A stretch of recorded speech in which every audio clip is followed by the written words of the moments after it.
Assalamualaikum warahmatullahi wabarakatuh. Salam sejahtera untuk kita semua. Halo Sobat PSKD, kembali lagi bersama saya, Thomas Arya, yang menjadi host pada acara podcast kali ini. PSKD adalah lembaga riset yang berdiri sejak tahun 2005 dan fokus pada isu-isu strategis pembangunan, mulai dari struktur, transportasi, tata ruang, lingkungan hidup, arsitektur, sampai pembangunan wilayah. Intinya, kami hadir untuk memberikan analisis berbasis data dan rekomendasi kebijakan yang bisa dipakai oleh pemerintah daerah maupun masyarakat umum. Lewat podcast ini, PSKD ingin menghadirkan obrolan yang santai, tapi substansional soal kota, desa, dinamika pembangunan, dan peluang masa depan di wilayah Indonesia. Di episode kali ini, PSKD Podcast akan mengangkat tema yaitu banjir datang terus, salah hujan, atau tata kota. Nah, apa yang sebenarnya terjadi? Nah, pada saat ini saya sudah bersama dengan narasumber kita yaitu Kak Dika Lukmana dari peneliti dari Pusat Studi Kota dan Daerah. Selamat pagi Kak Dika. Selamat pagi, Thomas. Terima kasih sudah hadir, sudah menyempatkan waktunya pada podcast PSKD kali ini. Boleh Kak Dika menyapa temannya yang di rumah? Halo, selamat pagi, siang, dan malam, Sobat PSKD. Selamat pagi juga Mas Dika. Semoga dalam keadaan sehat. Nah, sebelum kita memulai podcast kali ini, izinkan saya untuk menyampaikan prolognya dulu ya, teman-teman dan Bang Dika juga. Nah, jadi pada saat ini persoalan banjir masih menjadi salah satu masalah yang terulang di berbagai kota di Indonesia, khususnya termasuk Bandar Lampung. Hampir setiap musim hujan datang, masyarakat kembali menghadapi genangan air, kemacetan, kerusakan fasilitas, hingga aktivitas sehari-hari yang terganggu. Bahkan, di beberapa wilayah, hujan dengan durasi singkat saja sudah cukup menyebabkan jalan tergenang dan pemukiman terdampak banjir. Dari data Badan Nasional Penanggulangan Bencana atau BNPB, menunjukkan bahwa banjir masih menjadi bencana paling dominan di Indonesia setiap tahunnya. Sementara itu, kondisi perubahan iklim juga menyebabkan curah hujan ekstrim semakin sering terjadi di berbagai wilayah Indonesia. Namun di sisi lain muncul pertanyaan yang lebih besar. Bagaimana kota direncanakan dan dibangun selama ini? Nah, apakah banjir benar-benar menjadi salah satu persoalan tata kota yang belum berjalan dengan baik? Karena jika kita melihat kondisi perkotaan saat ini, pembangunan terus berkembang sangat cepat, kawasan permukiman semakin padat, dan ruang terbuka semakin berkurang. Daerah resapan air berubah fungsi menjadi bangunan, sementara drainase di beberapa wilayah belum mampu mengikuti perkembangan kota. Menurut data Kementerian ATR atau BPN, alih fungsi lahan dan ketidaksesuaian pemanfaatan ruang masih menjadi tantangan besar di banyak perkotaan di Indonesia. Selain itu, berdasarkan Undang-Undang Nomor 26 Tahun 2007 tentang penataan ruang, kota seharusnya memiliki minimal 30% ruang terbuka hijau untuk menjaga keseimbangan lingkungan. Namun, pada kenyataannya, banyak kota besar di Indonesia masih belum memenuhi angka tersebut. Kondisi ini menyebabkan daya serap air berkurang dan meningkatkan risiko banjir ketika hujan deras terjadi. Persoalan banjir juga tidak hanya berdampak pada lingkungan, tapi turut mempengaruhi aktivitas sosial dan ekonomi masyarakat. Ketika banjir terjadi, mobilitas masyarakat terganggu, lalu lintas lumpuh, aktivitas perdagangan menurun, hingga muncul kerugian material yang tidak sedikit. Dalam perspektif perencanaan wilayah dan kota, banjir sebenarnya bukan hanya persoalan air yang meluap, tapi juga berkaitan dengan bagaimana sebuah kota direncanakan, dikelola, dan dikendalikan pertumbuhannya.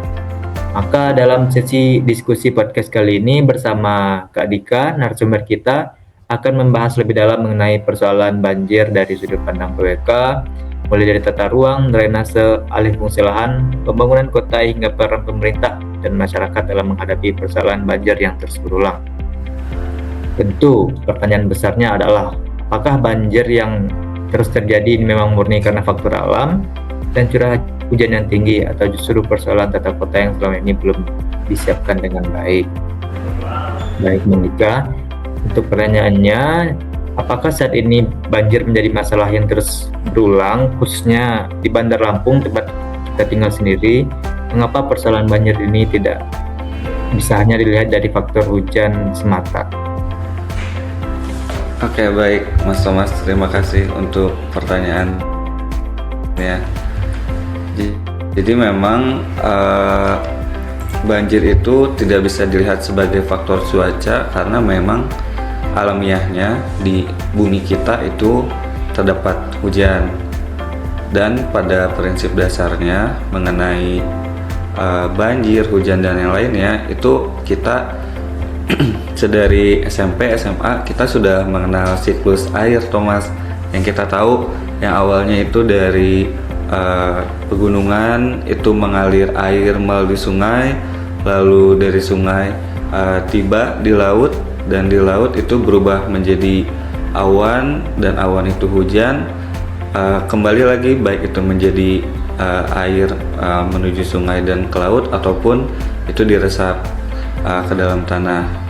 Nah, itu siklus air yang sudah kita tahu sejak sekolah, sehingga memang curah hujan itu juga menjadi bagian dari siklus air tersebut, yang mana memang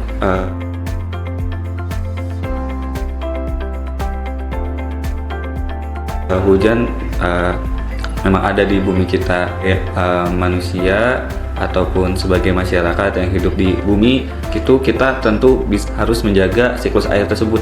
Bagaimana caranya hujan yang turun ke bumi atau ke wilayah kita itu tadi bisa dialirkan melalui sungai lalu berakhir ke laut, atau dan air itu harus meresap ke dalam tanah.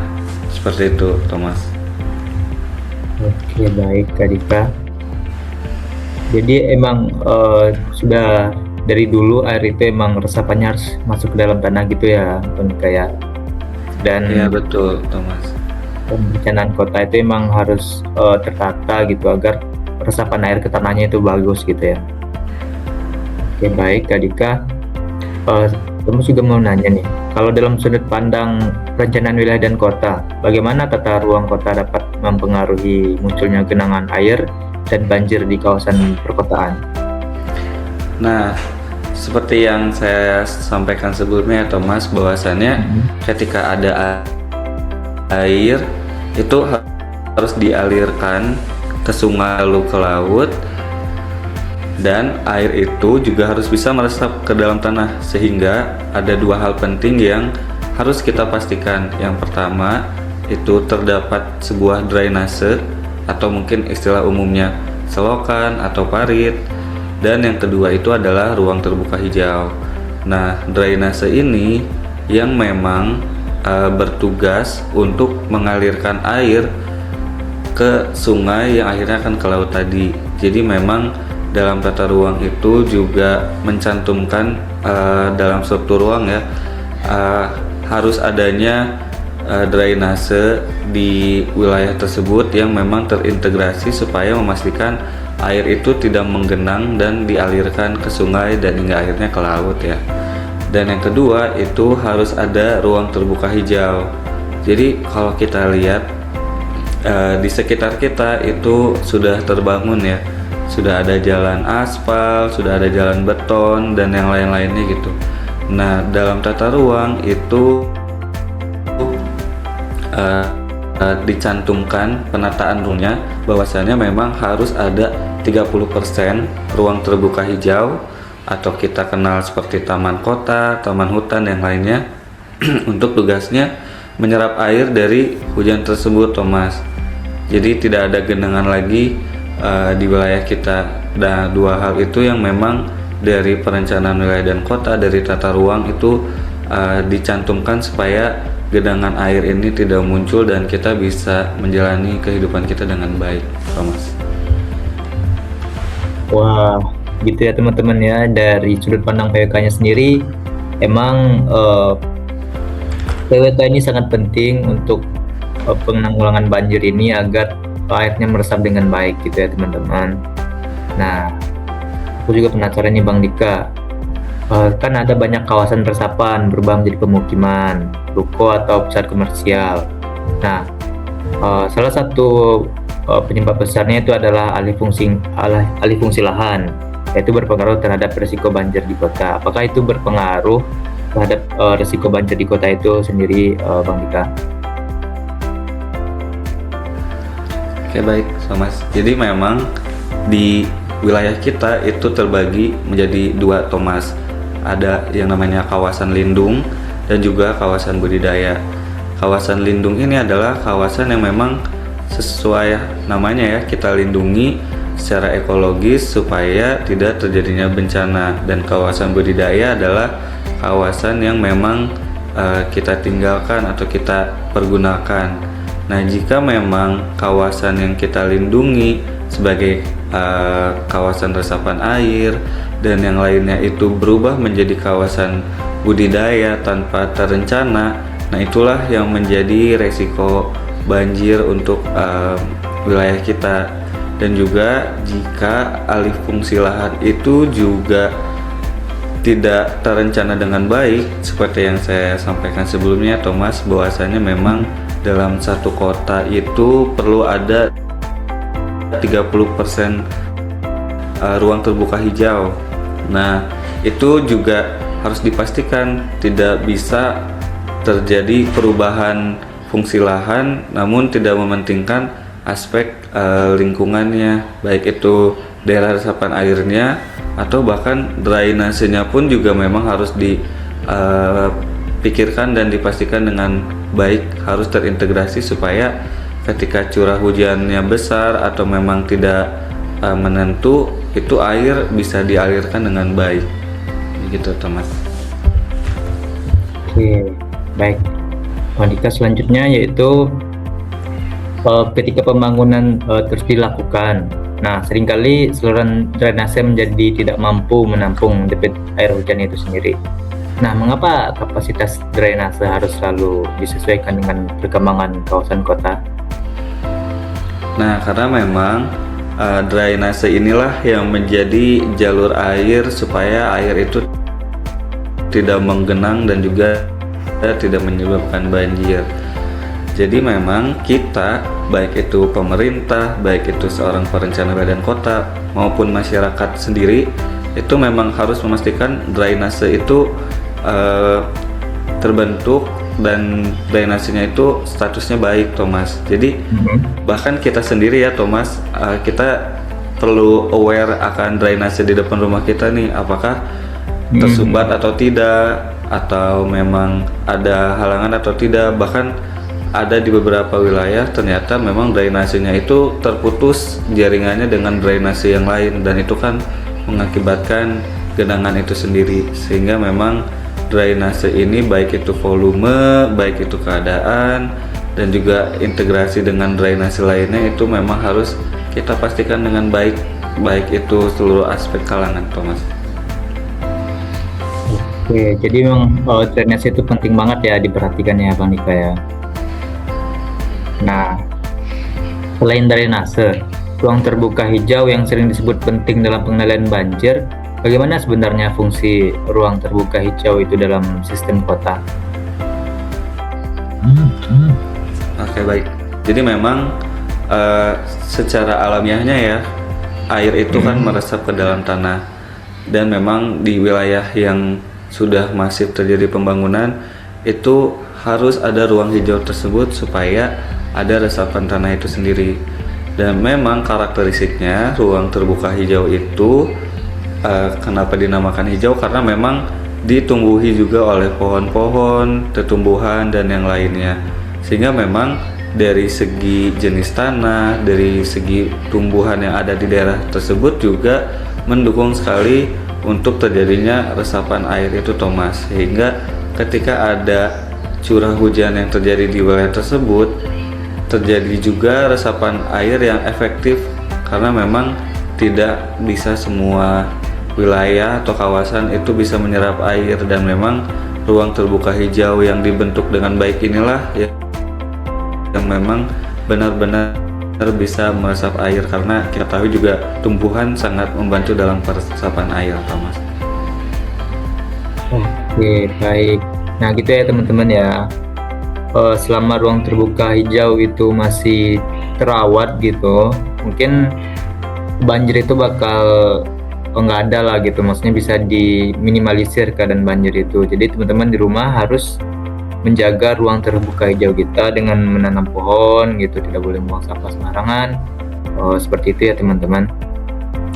Nah, aku juga penasaran nih, ketika hujan deras terjadi nih Bang Dika ya, itu kan sering muncul kemacetan, genangan, bahkan lumpuhnya aktivitas kota gitu kan. Bagaimana hubungan sistem transportasi perkotaan dengan persoalan banjir ini, Bang? Oke, jadi memang banjir itu juga berdampak ke beberapa aspek-aspek ya, tentunya transportasi kota, di mana memang apalagi di kota-kota besar baik seperti Bandar Lampung, Jakarta, dengan mobilitas yang tinggi itu akan sangat menghambat sekali transportasinya, Thomas.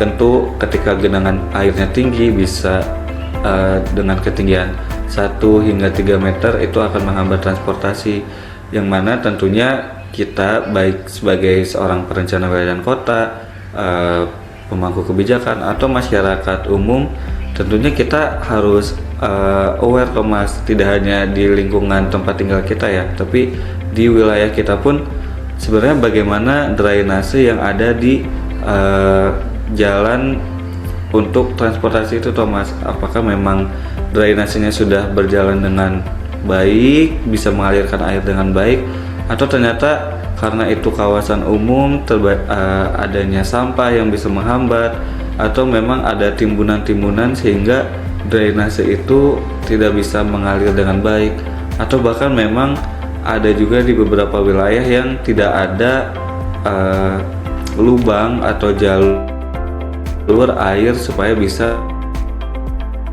mengalir ke drainase tersebut. Jadi memang kita sebagai masyarakat yang baik, kita harus banyak aware nih akan drainase di wilayah kita. Oke, nah dari yang aku tangkap sama ini ya, sama pernyataan Bang Dika tadi, itu kan di Bandar Lampung sering banyak kejadian ya teman-teman ya, jalan berlubang itu sistem drainase airnya itu masih kurang gitu kan, sehingga jalan-jalan di Lampung itu kan masih banyak tergenang air. Nah, bagi teman-teman itu sebenarnya banyak kaitannya dengan OPWK gitu. Jadi ketika kita tidak memperhatikan drainase air, maka seperti itulah yang data di lapangan yang bisa teman-teman lihat gitu, bahwa jalan di Lampung terkadang itu masih banyak yang berlubang gitu, yang itu bisa membahayakan teman-teman juga gitu. Misalnya mau pergi ke kampus, masuk lubang jatuh, nauzubillah ya Bang Dika ya. Jangan sampai kejadian itu terjadi. Nah, kita sebagai masyarakat yang baik pastinya harus memperhatikan drainase air juga agar lubang-lubang di jalanan khususnya di Lampung itu bisa terminimalisir lah lubang-lubangnya gitu ya Bang ya. Nah, berangkat dari itu aku juga mau nanya nih Bang, seberapa penting kajian lingkungan seperti AMDAL dalam membaca potensi banjir sebelum suatu proyek itu dibangun? Oke, baik. Nah, jadi memang sebetulnya prinsip untuk air ataupun banjir itu sudah saya sampaikan ya Thomas. Itu juga mengenai bagaimana caranya kita mengalirkan air dan juga bagaimana caranya kita meresapkan air ke dalam tanah. Namun juga memang mengenai banjir itu juga kita perlu tahu sebenarnya kasus spesifik apa yang terjadi di wilayah tersebut, karena memang ada beberapa kasus-kasus spesifik yang juga memang solusinya perlu solusi spesifik. Seperti saya contohnya, karena saya aslinya dari Bandung, di daerah Bandung itu terdapat wilayah permukiman yang ternyata dia berada di bawah permukaan sungai. Nah, itu juga perlu solusi yang spesifik untuk kasus tersebut. Nah, ini juga berkaitan juga dengan dokumen AMDAL, di mana dokumen ini mengidentifikasi potensi dan juga potensi masalah yang ada di pembangunan tersebut, supaya standar teknis atau acuan-acuan dalam pembangunan tersebut bisa meminimalisir terjadinya potensi banjir itu sendiri, Thomas. Jadi memang AMDAL itu menjadi sangat penting karena memang isinya dalam penyusunan itu kita identifikasi, kita melakukan survei lapangan, kita melakukan uji laboratorium, dan juga kita memberikan upaya pengelolaan dan juga upaya pengawasan lingkungannya, supaya hal-hal seperti banjir, limbah dan yang lainnya itu bisa diminimalisir, bahkan tidak terjadi sama sekali, Thomas. Oke, baik. Jadi yang saya tangkap itu AMDAL itu sangat penting ya, Bang Dika ya.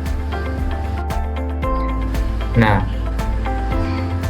sebelum itu banyak kota berkembang nih sangat cepat akibat urbanisasi ini, Bang Dika, dan pertumbuhan penduduk. Maka pertumbuhan kota yang tidak terkontrol apakah dapat memperparah banjir itu sendiri, Bang? Baik, Thomas. Jadi memang dengan pertumbuhan jumlah penduduk itu juga beriringan dengan pertumbuhan pembangunan juga, baik itu pembangunan permukiman, komersial dan yang lainnya.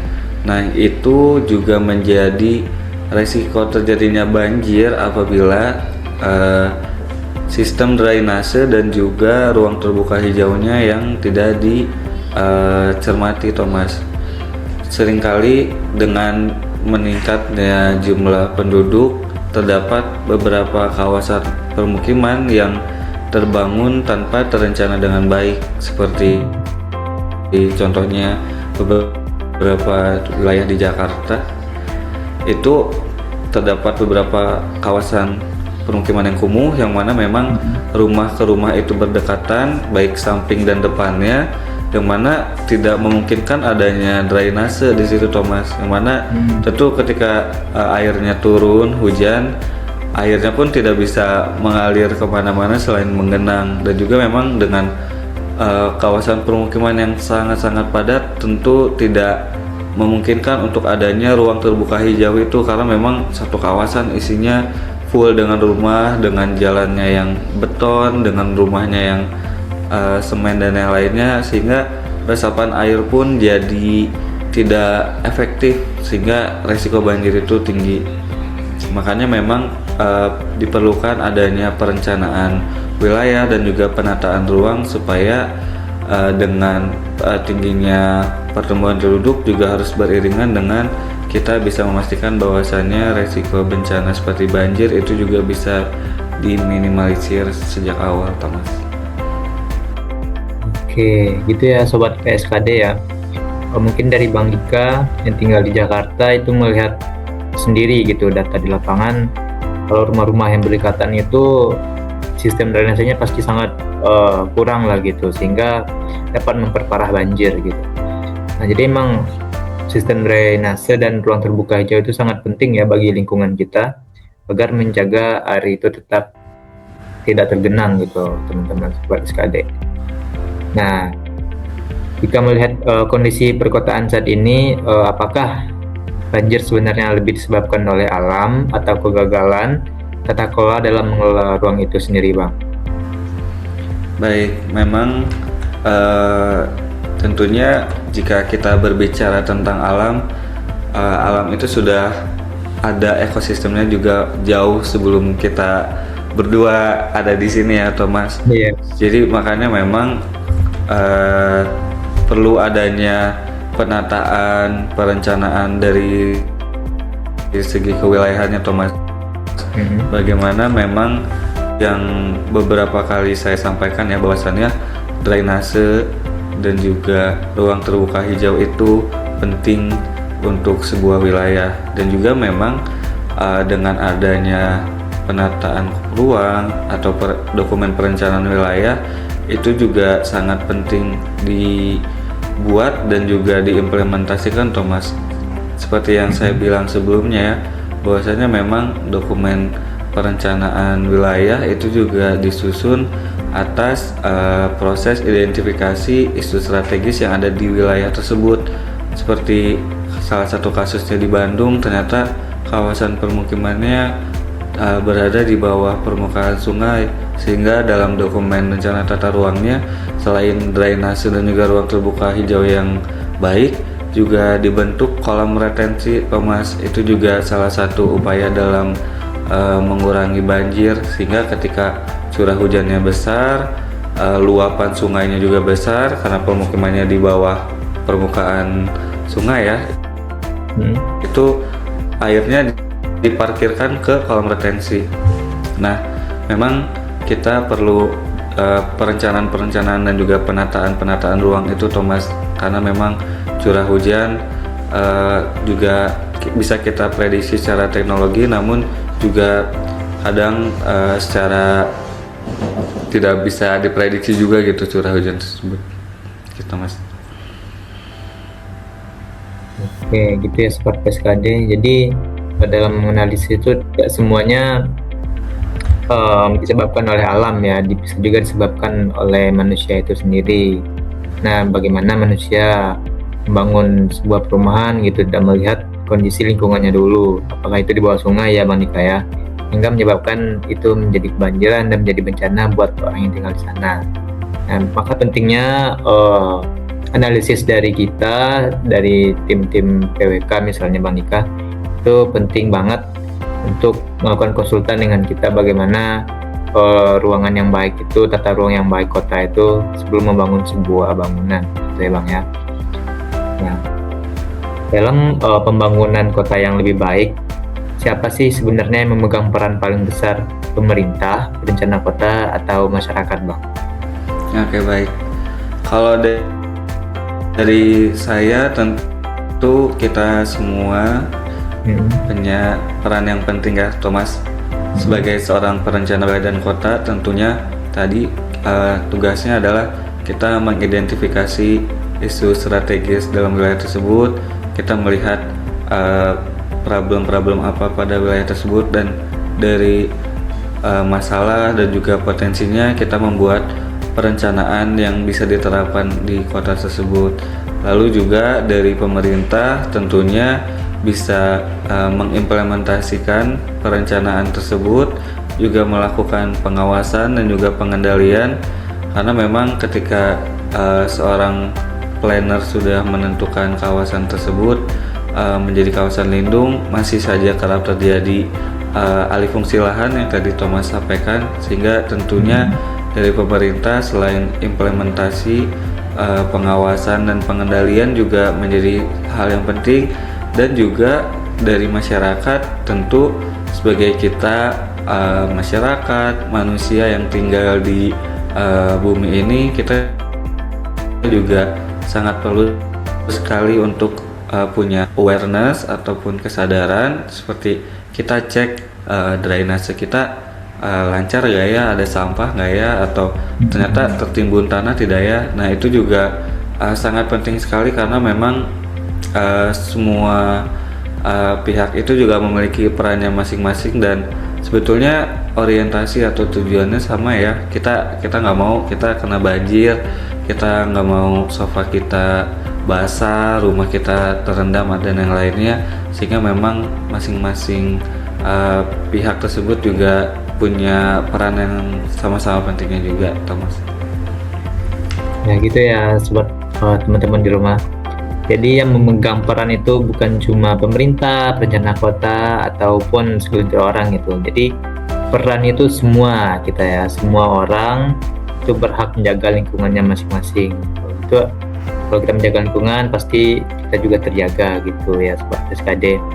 Nah, tidak terasa ya udah di penghujung acara ya Bang Dika. Mungkin Bang Dika boleh nih pesan untuk masyarakat agar lebih sadar bahwa persoalan banjir bukan hanya tentang hujan, tapi juga tentang bagaimana kota itu bisa direncanakan. Oke, baik. Untuk pesan saya sebagai masyarakat kepada masyarakat, ataupun dari planners kepada masyarakat, bahwasannya memang kita punya tujuan yang sama. Tadi saya sampaikan kita tidak ingin mengalami kebanjiran. Tentunya kesadaran kita akan menjaga lingkungan di sekitar kita, akan terimplementasinya perencanaan tadi juga, drainase yang baik, ruang hijau yang baik, sehingga kita perlu sama-sama memastikan bahwasannya kita tidak memiliki resiko yang banjir juga, dan juga tentu ketika kita di kemudian hari juga memiliki keinginan untuk membangun sebuah tempat tinggal atau membangun sebuah kawasan, tetap penting sekali untuk kita bisa sangat peduli kepada lingkungan dan juga tetap menaati perencanaan dan penataan ruang yang ada. Oke, terima kasih ya Bang Dika. Itu ya pesannya teman-teman Sobat PSKD semua, bahwa kalau ingin tempat tinggal yang aman gitu, tentunya juga harus dengan perencanaan yang aman juga gitu kan. Kota harus direncanakan tempat tinggal kita itu. Bahkan kita juga harus menjaga lingkungan kita ya itu sendiri.